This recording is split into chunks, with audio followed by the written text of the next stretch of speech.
Hi everyone, welcome. My name's May. I'll be hosting this De-Stress for Success online workshop today. I suggest that everyone pull out a pen and a notepad to take some notes. There's some things that I also want you to write along the way. I will also be referencing some of the uh, attached PDFs in this email that will go along with some of the techniques and resources that we'll talk about later if you want to pull those up as well to follow along. But first, to get started, we're going to talk about what stress is. So everyone's going to experience stress differently. It often happens when we believe that we don't have time or resources or just knowledge to handle situations. A lot of times we feel out of control, and stress is kind of that bubbling over, like, I can't handle any more than I have. You kind of get wrapped up in it in this cycle. So, what are some ways that we can get out of this situation? So, I'm going to talk about three strategies that can go along with the managing stress. So the action-oriented strategies offer kind of just a lot of practical things that we can do, and the emotional-oriented strategies are like how we can reframe the way that we perceive ourselves and the way that we think and handle stress, as well as and then accepting strategies where, sometimes we have to accept difficult and stressful situations, and we have to think about the things we can control versus what we cannot. So first, getting into action-oriented strategies, this is where I kind of want y'all to write down some things, like really think deeply, like what are some things that I'm stressed about right now, and identify those on a piece of paper. Maybe write a little section like, this is what I'm feeling, and it can be like, well, I'm stressed about a test or my job, or maybe it's a family situation or something at home. Anything can be as big or as little as a stressor as you think. And so just identifying that is really helpful so you aren't overwhelmed with like this just unknown. So for me, it's like, wow, I just feel like I can't control anything in this moment. But then when I'm like, oh, it's because I have a giant paper due on Friday, that's why I'm stressing about everything else in my life. It can help me take control of that. And the next step is taking control of your workload. So, like I just said, like I'll be thinking about a million things that I need to do that are due next week or the week before, or after. But by taking control of being like, no, this is what's important and this is my priority at the moment. Like I have a paper due on Friday. I need to get that done before maybe even thinking about my paper due next week. Just prioritizing what you can do is a great way to de-stress with your workload. And then managing the relationships around you and the boundaries that you need to set. Sometimes you can be stressed because you're not going out, or your friends are all out and doing things and they're trying to invite you. But then if you know you go out and hang out with some friends and you don't do an assignment, you might be stressed about that instead. So kind of just taking time to think about the people around you and how you can be influenced to get more stressed around certain people or less stressed, and kind of balancing all that. Next, we're going to go to the emotional oriented strategies. And this, I'm going to reference some stuff from, there is a PDF in the email called How to Reduce Stress Anxiety, and it's going to be pages, I believe, 4 and 5. And this is where we talk about like how we need to challenge our negative thinking, and this is how we just perceive ourselves in stressful situations. So when you're thinking negatively, it could be like, oh, I can't do this, or I am awful at this subject, and so I'm just not going to do it. But instead, using affirmations and I statements like, you know what, I can do this because I am smart and I am capable. And this takes a lot of training and work. Negative self-talk can just come in and go without even realizing it. So by challenging like those thoughts and recognizing when you might be talking negatively to yourself can be hugely beneficial in, just having that confidence to overcome stress. And so there are different types of negative self-talk, and that I think that will be on page 4 of the PDF I just referenced, the test taking one. And so there are like 4 different types of like negative self-talk mentioned. And so you have the critic, the warrior, the victim, and the perfectionist. And by reading all of these and identifying with them, you can figure out like, okay, I might be the critic. And so that's like, I'm always trying to put myself down, or the warrior that finds the biggest stressor in their life and only focuses on that, or the victim that makes you feel helpless, or the perfectionist that's like, you know what, if I don't get an A on this, everything else is an F. Or like always having to be good all the time. And so when we might get a lower grade than we think, it could really upset us. So by thinking about, maybe those 4 negative self-talks and identifying with one of them, you're able to overcome them and find the strategies that work for you. And so the acceptance-oriented strategies is kind of just how we wrap up everything else. Like we've identified our stressors, identified the emotional side of things and how we talk about ourselves. So now we need to identify things that we can control. So on that paper where you wrote some stressors that you were feeling, next to them, I want you to write, yes, I can control this, or no, I cannot control this. So if you wrote down on your paper, hey, I'm stressed about this test, is that something you can control? You can control like when you study for it, but you might not be able to control like, it's on Friday. I have to take it on Friday. That's something that I personally can't change. And so setting yourself up to align with those things you can and cannot control will help you succeed. But then you also have to look after yourself. Staying up all night to study for a test might not be the most beneficial for you, because sleep is really important, and that's where we can really absorb all the knowledge of the day that we've learned or studied for, and will help you be more productive the next day. And just maybe doing some things that you enjoy.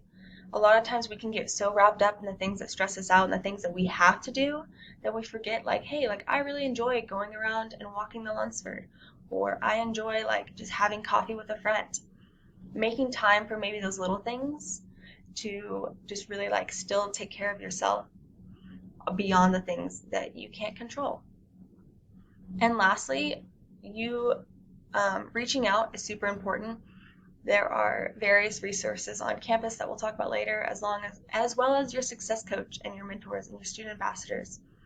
There are people out there that want to see you succeed, your friends and family, and most importantly, like, you don't have to do this alone, and you shouldn't have to do this alone.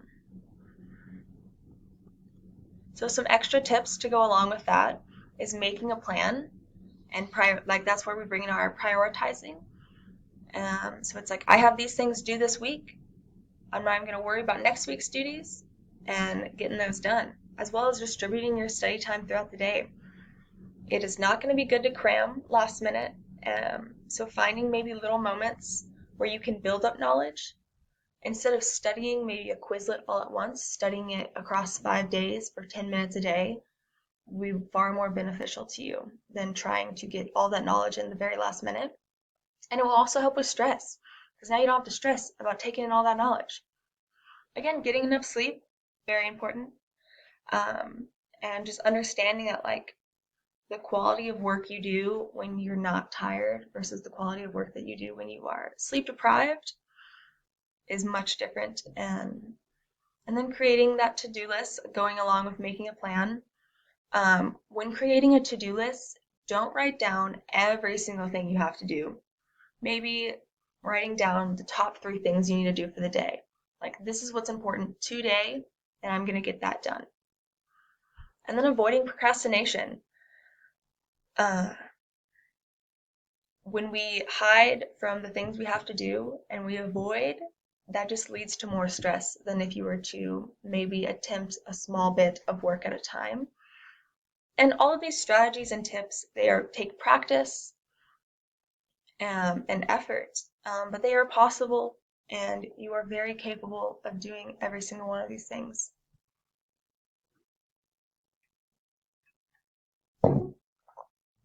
Next is some quick things that can actually help you de-stress in the moment, and that's meditation.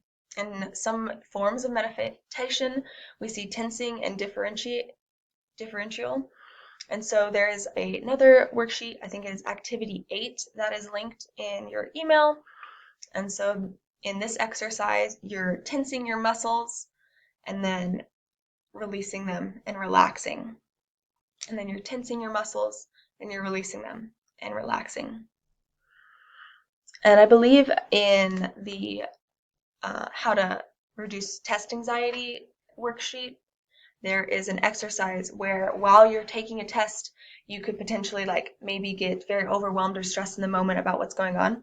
So grabbing like the bottom of your seat and working on like maybe pulling up. You want to pull up on it and then relax. And then maybe like pull up, take a deep breath, and relax. And that can be hugely beneficial to just quickly align yourself and maybe get back to focusing on the test and de-stressing and helping with being that overwhelming feeling. Another one that you could do in class or at home is breathing techniques. And so a lot of times, like, we're not breathing correctly. We're breathing shallow, and we aren't focusing on what we're focused on taking deep breaths, and that can increase stress and anxiety. But when you practice proper breathing, you get enough oxygen in your bloodstream that nourishes your mind and body. So one easy technique for breath work and breath technique is the meditation for the moment. So this is where you're gonna take a deep breath through your nose for 4 seconds. You're gonna 1, 2, 3, 4, and then you're gonna breathe out for 1, 2, 3, 4. If you want to practice this along the way, go ahead. It is something that is super simple, and doing a couple rounds of this can stabilize you and bring you back to the moment. And if your mind does begin to wander, just try and focus on breathing again. And it doesn't have to be perfect. It's all about practice. But there are, everyone handles stress differently, and some techniques might not work for you and some might. But there are resources along the way that you can all reach out to and benefit from. Of course, we have our success coaches who want to see you succeed and they don't want to see you get stressed out, along with your student ambassadors. Everyone at TRIO is here to see you succeed and make it through. We all believe in you. So if there's, something might be way overwhelming that techniques might not even work at all, then reaching out to the professionals around you can be very beneficial, as well as professors. If there is something in class that you might be stressed out about, just simply emailing them. For me, I am doing this presentation on stress, and yet I am very stressed as well.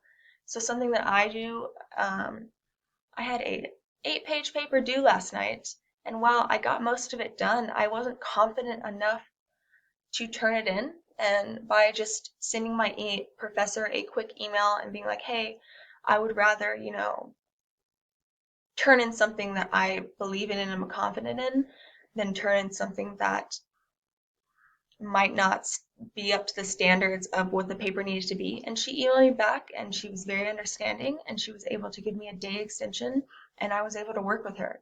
So working with your professors on things that might not, you might find stressful, they're here to help you as well, and they want you to succeed. And like I said, stress can be so overwhelming. Like, you have to be aware of the physical signs of stress. It could be upset stomach, it could be sweaty palms, headaches, could all go along with that. And that might be a moment where you need to reach out to the MAC. And while finals week is approaching, a lot of these techniques are easy to do in the last week. But if you're needing long-term stress help, the MAC is available to you to reach out, and they're here all summer. And, if you're not feeling great about how this semester is possibly ending, there's always time to get better. I know for me, when I was a freshman and a sophomore, those were some of the most stressful times of my life. But implementing a lot of these tools I just talked about into my senior year, I am able to succeed a lot better and handle my stress. And I'm thankful for all these resources above.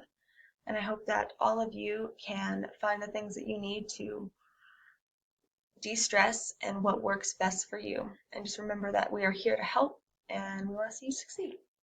Thank you.